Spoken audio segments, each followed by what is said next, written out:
more possible parlay legs for UFC this weekend. Now, I think we're going to talk about here, Melky Costa versus Dan Ige. I don't know why I'm laughing here, but just like, I always mess up this name. But yeah, I think Costa here, like, he's more likely to win. Obviously, that's not a hot take. I think 60-65% chance of him winning.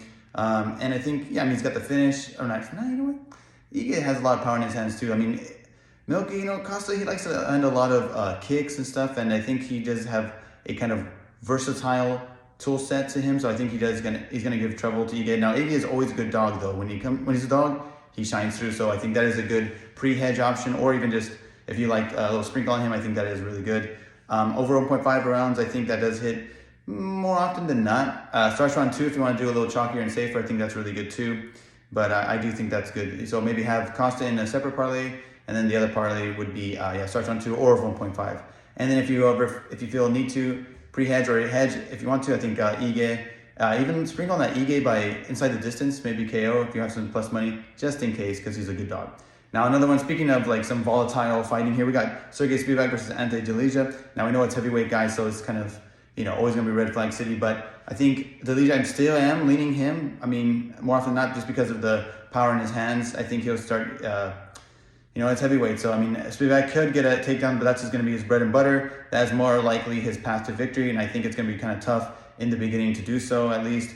So I think over 1.5, obviously not a really good one for this one because it's heavyweight and stuff, but a lot of people are saying even under 1.5, that could be fun too. The fight doesn't go the distance. I've talked about this previously already, but it's not my favorite prop just because there's a lot of fights I think that could actually go under, so that's kind of worries me in a way. I think it's good to sprinkle or mix and match, but I just hate getting burned by that. So yeah, I think fight doesn't go distance, or if you see some good, I think if you want to just play it fun, I think if you put Spivak by sub, and you put, I guess Delija by KO. I mean, if you can play both of them in a weird way, it kind of might be counterintuitive. You have to see how the odds reflect it because you don't want to do too much pre-hedging as it will just, cancel everything out. And so it's kind of senseless. But anyway, going on, the last one here, Jacoby Smith versus Sukyeon Ko, welterweight.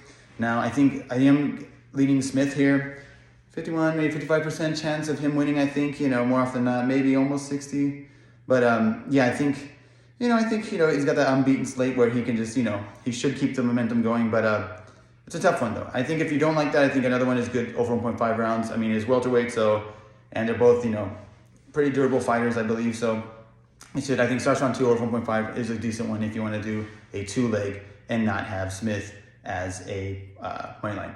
You know what? I'm going to give you a little extra one. Here's a bonus here. Zachary Reese versus Michelle Pereira. Very, this is another one. Red flag city here. Now I think I am leaning Pereira, but I mean I think you can't be too confident in him. I mean I think damage he's done. I mean it's always something where it's like I think maybe he's on some substances or something. We all know like the cardio can fade after a while. He's kind of fixed it a bit, but I think damage has taken over. And he was on. I can't believe I heard this. I looked at looking at his tape a little bit, and also I looked at his record, and he was on a good streak, like I think 8-fight win streak before. But like I said, that's not now. You know what I mean? This is not the prime Pereira, I think. So it's tough, I think. And over 1.5 for this one, I mean, it could happen. Starts from 2 over 1.5. But Reese too, he's kind of like it could be a glass cannon, and he's going to be fighting in Texas.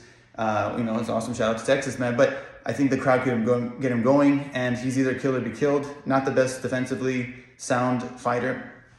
And I think, he can crack though too. So it could be, I think for this one, actually, I'd look at the under. I'd rather play the under than the over for this.